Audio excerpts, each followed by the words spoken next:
પાલિકાની દબાણ શાખાની ટીમે હંગામી દબાણો દૂર કર્યા હતા। દબાણ દૂર કરતાની સાથે જ દબાણ ઊભું કરનારા લોકો દ્વારા પાલિકાના કર્મચારીઓને વિનંતીઓ કરવામાં આવી હતી। દબાણોના કારણે ટ્રાફિકની સમસ્યા પણ ઉદ્ભવતી હતી, જેથી દબાણ શાખા દ્વારા દબાણો દૂર કરીને રોડ મોકળો કરવામાં આવ્યો છે। વડોદરામાં નવનિયુક્ત મ્યુનિસિપલ કમિશનર અરુણ મહેશ બાબુ આવતાની સાથે જ વડોદરામાં દબાણો દૂર કરવાની કવાયત પૂરજોશમાં શરૂ કરવામાં આવી છે। ત્યારે વડોદરાના અને કોઈ વિસ્તારમાંથી દબાણો દૂર કરવામાં આવી રહ્યા છે। ત્યારે વડોદરાના મક્કરપુરા એસટી ડેપોની પાછળ હંગામી દબાણો દૂર કરવામાં આવ્યા હતા।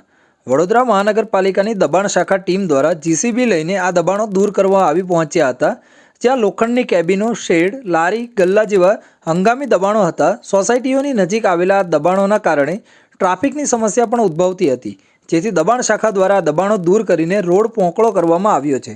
આજ રોજ વોર્ડ નંબર 19ના વોર્ડ ઓફિસર શ્રી ગોહિલ સાહેબના આદેશ મુજબ ભાડા ક્લાર્કને સાથે રાખી મકરપુરા ડેપોની પાછળ રસ્તામાં નડતરરૂપ હંગામી દબાણો જમા લેવાની હાલ કામગીરી ચાલુ છે। કેટલા કેબિન 7-8 લારીઓ જમા લીધેલ છે અને બીજી કેબિનો જમા લેવાની કામગીરી હાલ ચાલુ છે। શું નામ? દબાણ ઇન્સ્પેક્ટર કમલેશ સૈદાને। આ લોકોને નોટિસ કંઈક આપવામાં આવી હતી કે હંગામી દબાણો માટે નોટિસ આપવામાં આવતી નથી। સુસેન સર્કલથી લઈને નોવિનો કંપની નજીકના તમામ દબાણો દૂર કરવાની પણ કવાયત ત્યારબાદ હાથ ધરવામાં આવી હતી। દબાણ દૂર કરતાની સાથે દબાણ ઊભું કરનારા લોકો દ્વારા પાલિકાના કર્મચારીઓને વિનંતીઓ કરવામાં આવી હતી, પણ અનેક વખત પાલિકા દ્વારા દબાણ ઊભું કરનારાઓને નોટિસ તેમજ તાકીદ કરવામાં આવી હોવા છતાં પણ દબાણ યથાવત સ્થિતિમાં જોવા મળતા વડોદરા મહાનગરપાલિકાની ટીમે દબાણ દૂર